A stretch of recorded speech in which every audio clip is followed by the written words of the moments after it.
காஞ்சிபுரம் மேயருக்கு எதிரான நம்பிக்கையில்லா தீர்மானம் மற்றும் வாக்கெடுப்பு நடத்த தடையில்லை என தெரிவிக்கப்பட்டிருக்கிறது. காஞ்சிபுரம் மாநகராட்சி அதிமுக கவுன்சிலர் தாக்கல் செய்த வழக்கில் சென்னை உயர்நீதிமன்றம் இந்த உத்தரவை பிறப்பித்திருக்கிறது. அண்மை செய்தியாக நாம் பார்த்துக் கொண்டிருக்கிறோம். கூடுதல் விவரங்களை எமது செய்தியாளர் சுந்தரம் வழங்க கேட்கலாம். வணக்கம் சுந்தரம், சென்னை உயர்நீதிமன்றத்தினுடைய இந்த உத்தரவு குறித்தான கூடுதல் விவரங்கள். வணக்கம் திவ்யா.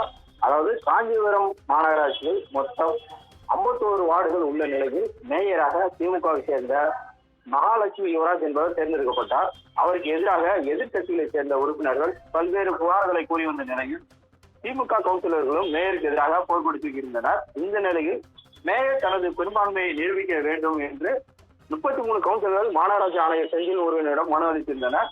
மேயருக்கு எதிரான நம்பிக்கையில்லா தீர்மானத்தின் மீதான விவாதம் மற்றும் வாக்கெடுப்பு நடத்துவதற்காக மாநகராட்சி கூட்டம் வரும் 29ஆம் தேதி நடைபெறும் என மாநகராட்சி ஆணையர் அறிவித்திருந்தார்.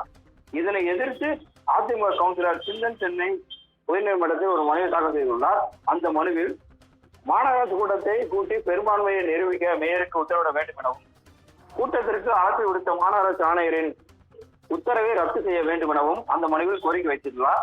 இந்த மனுவானது நீதிபதி பவானி சுப்ரமணியன் முன்பு இது விசாரணைக்கு வந்தது.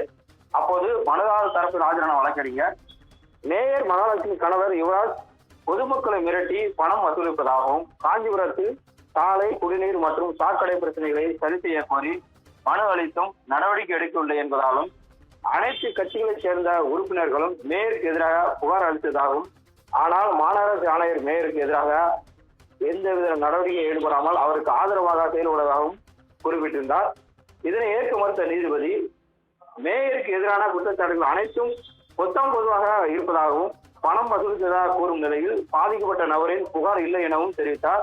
இதனையடுத்து நம்பிக்கை வாக்கெடுப்பு தீர்மானம் மீதான விவாதம் மற்றும் வாக்கெடுப்புக்காக ஜூலை 23ஆம் தேதி நடைபெறவுள்ள கூட்டத்திற்கு தடை விதிக்க மறுத்த நீதிபதி மனுவை முடித்து வைத்து உத்தரவிட்டுள்ளார்.